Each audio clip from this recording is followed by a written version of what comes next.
In the past year, when Hezbollah has been attacking Israel daily, the Lebanese government has done nothing to prevent it. In fact, the Lebanese government has done nothing to prevent Hezbollah from existing, from growing, from controlling the south of the country. Lebanon is a country, it is one state, but it is in effect, chunks of it are completely under Hezbollah control. Um, and the Lebanese government even issued a statement a few days ago saying if Israel responds, essentially, if Israel responds to Hezbollah's daily attacks on Israel, then the Lebanese army would get involved and side with, and fight the war alongside Hezbollah. So the Lebanese government is very much a guilty party here. Um, the Lebanese people are not as united as you would think from looking at their representatives. They're certainly not as united as the Palestinians are around the idea of fighting a war at no matter the cost to them. And some Lebanese people are expressing their disapproval of Hezbollah, certainly when Hezbollah is trying to fire rockets from their towns and villages, knowing what that would mean for them. Do we have the first clip ready of the Hezbollah terrorists coming to a Druze village to fire rockets at Israel from that Druze village? And yeah, Daniel, if that's ready, let's play it. And oh, it's not ready. Okay, then we will play it at some point. Um, you'll not have to take my word for it because we'll have it ready soon. But yeah, it's the what you will see in those videos when we play it is that people uh, will fight back when they think, when it's clear to them that it's about their life, that their life is on the line. Um, it's a shame that they wouldn't fight kind of before and they wouldn't do anything to prevent it. But when it's at a point when their life is clearly on the line, they will fight against those. Now, that's not true of everyone, and where it's not true, like in the case of the Palestinians, it just shows you that there are people who truly do love death more than we love life, and certainly more than they themselves love life, which is not at all. Yeah, let's talk about that. Welcome to the Daily Objective, James. Your thoughts on those Lebanese people who are not that happy with. Well, Lebanon is an extraordinary place on this globe. It really is. Since the fourth century of the Common Era, that's right, over 1600 years ago, there's been an independent Christian population surrounding the area of Mount Lebanon, and you'll find it in eastern Beirut as well. Maronite Christians, a distinct church of Christianity that is that old, and they have coexisted with Catholics and Eastern Orthodox Christians for many, many centuries. They've made alliance with the Druze population in Lebanon. And there's been a Druze Maronite alliance that is basically run, when it can, the Mount Lebanon area of Lebanon. But understand, this Christian population through the course of history has been under the thumb of Eastern Orthodox Byzantines, followed by Muslims, and in the end, Ottoman Turks. And they've had to coexist within the Ottoman Turkish Empire for many centuries, of course, until just recently. And when it was under the French mandate, when the Ottoman Empire had fallen apart, and the French mandate, which basically controlled Syria and Lebanon, the Maronites were given special independence. And if they have been trying to keep their heads down to stay alive as a religious minority within various empires over the centuries, I think that may characterize their psychology, and it make them want to just get along and go along with whoever happens to be the ruling party. But the current context forces a situation on them where they have to make a choice. You can't just get along and go along with your masters, who currently are now Hezbollah. Now, there's a strange sort of political agreement that's happened.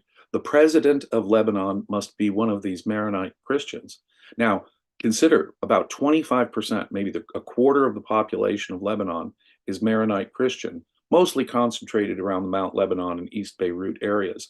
But when you add in Catholics and Eastern Orthodox Christians, that could be about 40% of the population of Lebanon. And they don't have a uniform opinion about things.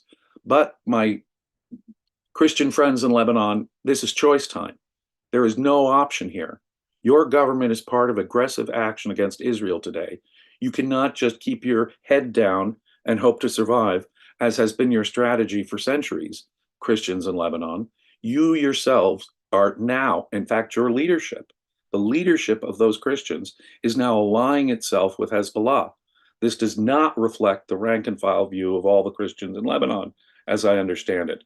Well, folks, it's time to consider your Christian leadership, which has reached this political agreement with, in effect, with the Muslim parties, so that the president is always, nominally a Christian and so forth.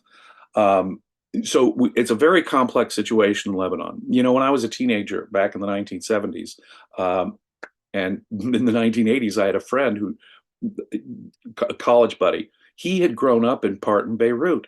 It was like the Paris of the Middle East. It was a cosmopolitan, Western-looking place. That, for the last 40 years, of course, has not been the case in Lebanon. Christians in Lebanon, your culture has been destroyed. Your country is being destroyed. And now the government that you have allied yourself with is actively at war with Israel in solidarity with October 7th. Christians in Lebanon have a hard choice to make, I understand. Getting along and going along and keeping your nose down isn't going to keep you out of this fight. You yourselves have a responsibility toward the government that is over you. And if it is causing you to face Israeli attacks now in Beirut itself, well, then you better challenge your leadership and the compromises and political structure that have created the government of Lebanon today, which has harbored, helped, assisted, and now is officially, as you point out, saying we will assist Hezbollah in the war with Israel. I do not think that reflects the opinion of every Christian in Lebanon. But if that is their leadership's position, Christians in Lebanon have to reconsider their leadership. Yeah, and we'll see that we'll talk about the clips when we see them. But yeah, Davey Boy mentions no regime in Beirut has ever officially recognized Israel's right to exist. Yeah, I know Beirut was called the Paris of the Middle East, and the situation there was probably not as bad as it is now. It was always a dictatorship, but a different kind of dictatorship, but it was still bad. Now it is also the harm is also caused elsewhere and outwardly. So yeah, And I'm not saying that Iran under the Shah was paradise either. Oh yeah. There were comparatively better, more modern looking periods for these places. Yeah. And in history and in politics, as one great historian taught me many years ago, the most important words are compared to what? Yeah. What's going on in Lebanon is hell in recent decades compared to what they did have just before that. And I would urge Christians in Lebanon, who do comprise a significant portion of the population there, to reconsider their leadership and to consider their recent history, because this alliance with Hezbollah is doing you no good. In fact, it will get you killed.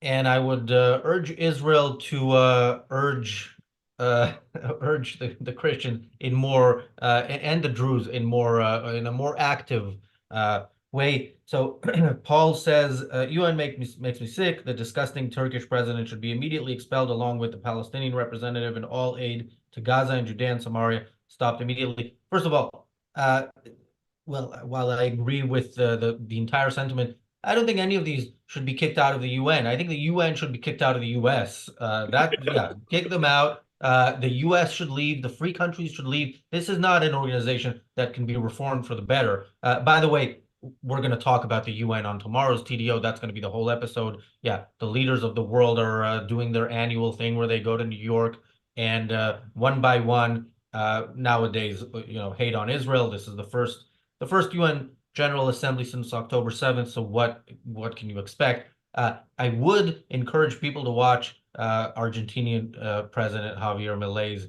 speech. I don't agree with every word in it, but it's, if you want to have any hope when you look at the leaders of the world, his is probably the best. Netanyahu's will probably be good. The problem is we know Netanyahu isn't acting on what he says. Chuck Norris Gun Club says too early for Lebanon to stand up to Hezbollah. Maybe in the sense that Israel hasn't done enough to encourage it.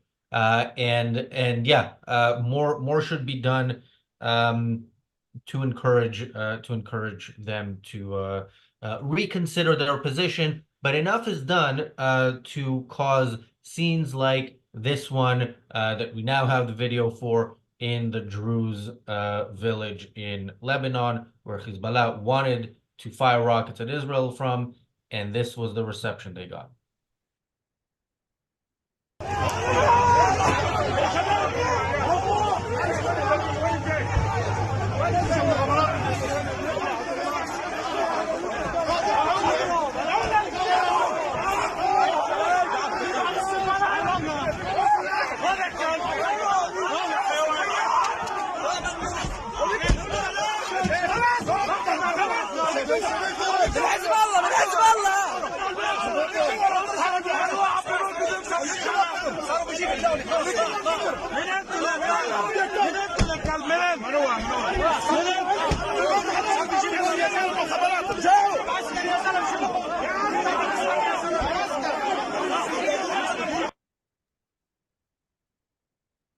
Yeah, he looked kind of frightened. He didn't look like the brave warrior that we're expected to think these terrorists are. And I assume he's not one of the ones who had their balls blown off. So yeah, he's yeah. Presumably, But yes. by the way, to our many viewers in Lebanon, can I just tell you, it's okay in some situations to kill someone. And I think that's one of those situations. Yeah, you throw him out, that's great, but he will find a different place to shoot from, and and that could end badly for Lebanon. Israel today started recruiting reserve soldiers, and they're sending many more troops up north in preparation for I guess a likely ground invasion. So yeah, Well, now's a good time. well, Christians and Druze, I mean, look at the Christian and Druze population within Israel, people of Lebanon. Where are Christians and Druze people safer? Where do they have rights? Where can they worship and congregate peacefully? It's in Israel, my Christian and Druze friends. It's not in Lebanon. And in fact, your alliance with Hezbollah has put you in a position, your leadership's alliance has put you in a position to be a valid target in this war.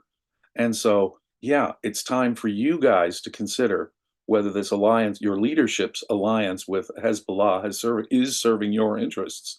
Where will you have greater religious freedom? In fact, let me go so far as to say, if Israel were to occupy the whole of Lebanon, the Christian and Druze populations would be far better served than currently under the government that is in alliance with Hezbollah there. No question about it in my mind. They would be better off. And it is delightful to see that, yes, there are Druze and Christians in Lebanon who are trying to push back on Hezbollah. And like you pointed out, yeah, this is a life and death situation. If he endangers your community by firing rockets from your neighborhood, he is a direct threat to your lives. Now, consider that. Now, broaden that abstraction out to your whole country, to the whole of your small, beautiful country, Lebanon. That's what's going on here. You need to kick out Hezbollah as such, or you are a valid target, and your neighborhoods are going to be a valid target wherever they fire the rockets from, and indeed the country in general. Yeah, That's the situation. yeah, and kicking out Hezbollah is the first step. It's the biggest step, but it is the first step. Lebanon has a long way to go. Thank you, Bull Moose, for the super chat. Bull Moose says, Problem is, they need a lot of help. It's not just Hezbollah they need to fight back against. It's Syria, the Iranian regime, and the rest of its proxies. Yeah, but again, this is the first step, and Lebanon. Uh, I don't see this happening, but becoming a sort of like getting rid, first of all, of Hezbollah and then of the elements in their government that are, that would choose Hezbollah over Israel, um, could become a sort of ally to Israel. Now, again, I think, Druze culture, Arab Christian culture are not exactly, westernized, and they're not going to have freedom if they got rid of Hezbollah, but they are closer, and they might see the benefits of moving in that direction. So I think there could be hope, but any of that hope has to start with the end of Hezbollah. And yeah, you want to comment on that before I read the next super chat? Well, no, I'm just thinking Lebanon is a diverse place. It really is. It's ethnically, religiously diverse. It really, really is. Yes, there's a Shia population, a Sunni population, a Druze population, a Christian population. Lebanon, if it has any future, has got to become a place where rights are respected, individual rights are respected, and the kind of diversity that you have in the United States or Great Britain where people are free to be different religions and free. That kind of respect for individual rights is really essential for Lebanon to consider here. The only long term solution for a place as diverse as Lebanon, let me put it this way, is Western liberalism. There's no other option. Individual rights, ladies and gentlemen of Lebanon, is the way to go, or you are going to be a doormat, a battlefield, or a place with internal tension for as long as I can foresee, until and unless a country that diverse, embraces Western liberalism. And thank you, PC, for the super chat. PC says Starmer has warned Israel at the UN over Gaza. Has he already made his way over there? I mean, it was just yesterday that he was speaking at the labor conference, and yeah, I guess I don't know. Did this happen today? Did he get up early, have breakfast? I can guess what, and then get on a plane and make his way to New York and already make a speech. That's impressive. I'm sure the speech is not, but I will watch it in time for tomorrow's episode about the UN. Uh, yeah, you have something to say about that, James. No, I just hear those Concords are pretty fast, but I'm not sure they're that fast. Well, they've been out of service for 21 years. So yeah, but yeah, I mean a flight to New York is 8 hours, but it's still again the most impressive thing in Keir Starmer has done, give a speech in London or somewhere in the UK one day and in New York the next day. Thank you, Gail, for the super chat. Um, should we watch the other clip? Actually, we have another clip which is um it's a short clip. It is Hezbollah, not Hezbollah. It's Lebanese people fleeing from the south arriving at a Christian village.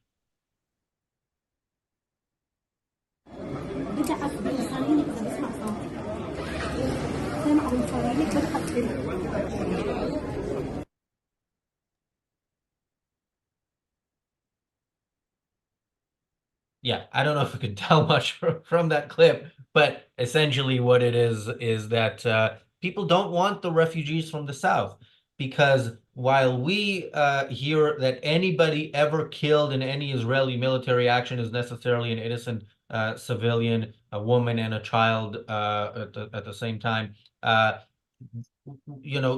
people actually know in Lebanon who is in the south. Like the only people who are in the south of Lebanon are most likely, pretty much everybody there is involved in terrorism. The area is controlled by Hezbollah, and yeah, if you're fleeing from that area, you're probably if not directly, then at least indirectly involved in the reason for people to flee and the reason for people to be afraid in Lebanon right now. Well, that's exactly right. As I pointed out before, Hezbollah probably has an army 50,000 strong, and they have been largely concentrated in the south, well, until recently. And so you've got a whole bunch of Hezbollah operatives who must be fleeing north just as fast as their feet can carry them. And it's delightful to see that the population in other parts of Lebanon are not welcoming them with open arms, let's say. They know. They know exactly who's operating in southern Lebanon and why they're fleeing right now, and who would be fleeing right now from southern Lebanon. It is a choice that the Lebanese people have. That is just a visualization, a sort of concretization of the abstract choice that the people of the diverse population of Lebanon has right now. Their alliance with Hezbollah has only brought them misery and will continue to bring them misery until they rethink that entire thing. Yeah. John in the chat, I can't not read a comment like this. John says, "Love your channel, new subscriber. I'm glad I found you. We're also glad that you found us, and we hope that more people find us. So we encourage you and everybody watching to like, to comment some more. It helps with the algorithm, and to share. And for those who are not yet subscribed, to do so." PC says, "It's not impressive, Razi," referring to Keir Starmer giving speeches on both sides of the Atlantic within 24 hours or so. Okay, I'm impressed. I'm heading in that direction next week. They didn't invite me to speak at the General Assembly. I'm going for other reasons, but You're yeah, going to have to correct that. There can be no legitimacy at the United Nations unless ARCUK has representation there, and I you should would be speaking love at the annual meetings. I would love to open our New York office in that building once all the scum that are there now are removed and that building is used much in the same way that most skyscrapers in New York are used. But yeah, I don't know. After a long flight, it's it's sometimes difficult to give a speech. But again, Keir Starmer is an expert at reading in front of an audience. Thank you, PC, for another super chat. PC says, "Razi, the ancient Lebanese were nicer than the Phoenicians, less hateful. LOL." James, you're the historian here. Can you confirm? Well, what's very interesting is, of course, that Lebanon is where you will find a continuous Phoenician. In the Bible, folks, they're the people called the Philistines. You know, they're like Goliath. They're they were where were they concentrated? They were concentrated in places like Gaza and Lebanon, Tyre and Sidon, actual Phoenician outposts. And what's interesting about the population of Christians I was talking about, they are in fact Phoenicians converted to Christianity. That's how they see themselves, as representatives indeed of that very, very ancient culture. Now, in fact, in the 4th century, they probably came from Antioch in Syria. Bishop Maron, from whom their name Maronite comes from, was actually from Syria. But they perceive themselves and they see themselves as effect as Christian Phoenicians.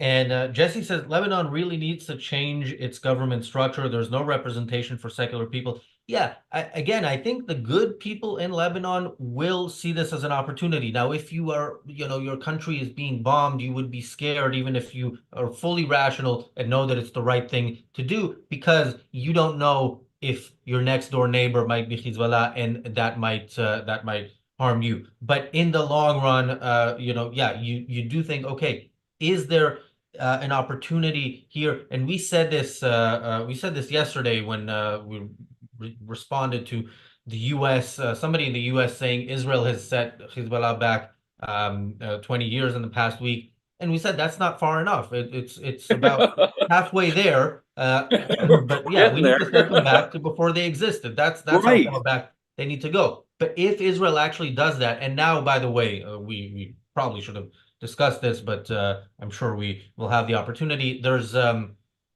US has some sort of a deal that they're working on. Yeah, thanks, US. We know your deals. Uh, Keep it. But Netanyahu is apparently open to it, a deal that ends the fighting in Lebanon. And the Lebanese people, the good people of Lebanon, should be very much against that deal because Hezbollah exists in order for there to be war. And once they are out of the picture, there is a chance for Lebanon to go back to something like it was in the past, maybe even better. And yeah, and that cannot happen with de-escalation. It cannot happen with a diplomatic solution. It can happen with a thing that American diplomats, American foreign secretaries, a word that they don't think exists in the lexicon of conflicts, which is victory. And that is the only way it can happen. Victory against Hezbollah, hopefully victory against the Palestinians, and ultimately victory against Iran. Iran, Iran. They supply this group. Now, people of Lebanon, a foreign government is arming, funding, and supplying these militants that you've formed an alliance with in Lebanon. And you ask yourself, why hasn't Iran come in to intervene with this action that's now happening? And Israel is taking steps now in Lebanon. Why hasn't Iran, in sympathy with Hezbollah, come in and done something, attacked, etc.? There's a editorial in just today's Wall Street Journal. Iran is waiting for Harris to become president. And there's something to think about there. Iran may be keeping their powder dry, hoping that the Harris administration will return to the Obama Biden, and in fact go stronger than what Biden has done so far, and continue to even more strongly, perhaps, appease Iran. If that is the case, this is the moment for Israel, as I keep urging Israel. This is the moment to take strong, decisive action in Lebanon, because we don't know what administration in Washington, D.C., it's going to be next year. And those folks might be back to kissing the behinds of the Ayatollah and the mullahs. And that is a real fear that I have. And any chance Israel has to do anything in Lebanon this may be the moment. The next couple of months may be your chance. Take it. James, is John Mersheimer a big deal in the U.S.? No, I don't think he's well known at all here. Because people have been asking me to do a show about him for a while. And of course, the easy way to do such shows is if such a person appears on Piers Morgan, which they usually do. So today on the reality show, we are going to be talking about John Mersheimer's appearance on Piers Morgan from I think it was published yesterday. That's at least when I watched it. Yeah, he's a despicable character. We talk about such people on these shows often because it's important. Must admit, I try to avoid, for my own sanity's sake, despicable characters like that. But the ugliness does seem to be rising to the top now in the media, so that it's hard to avoid them. Yeah. Yeah, and ugliness of the soul is a criteria for appearing on Piers Morgan, so he certainly meets that. We're going to be talking about this. We okay, well, you know what? I'll tell you what exactly we're going to be talking about in my intro for the reality show. Thanks, James. Thanks everybody for watching. The Daily Objective tomorrow will be about the UN General Assembly and some of the speeches given there. And the reality show will be about another despicable character, Gidon Levy, who some of you know, Israelis certainly know him. Yeah, well, That's a name I do know.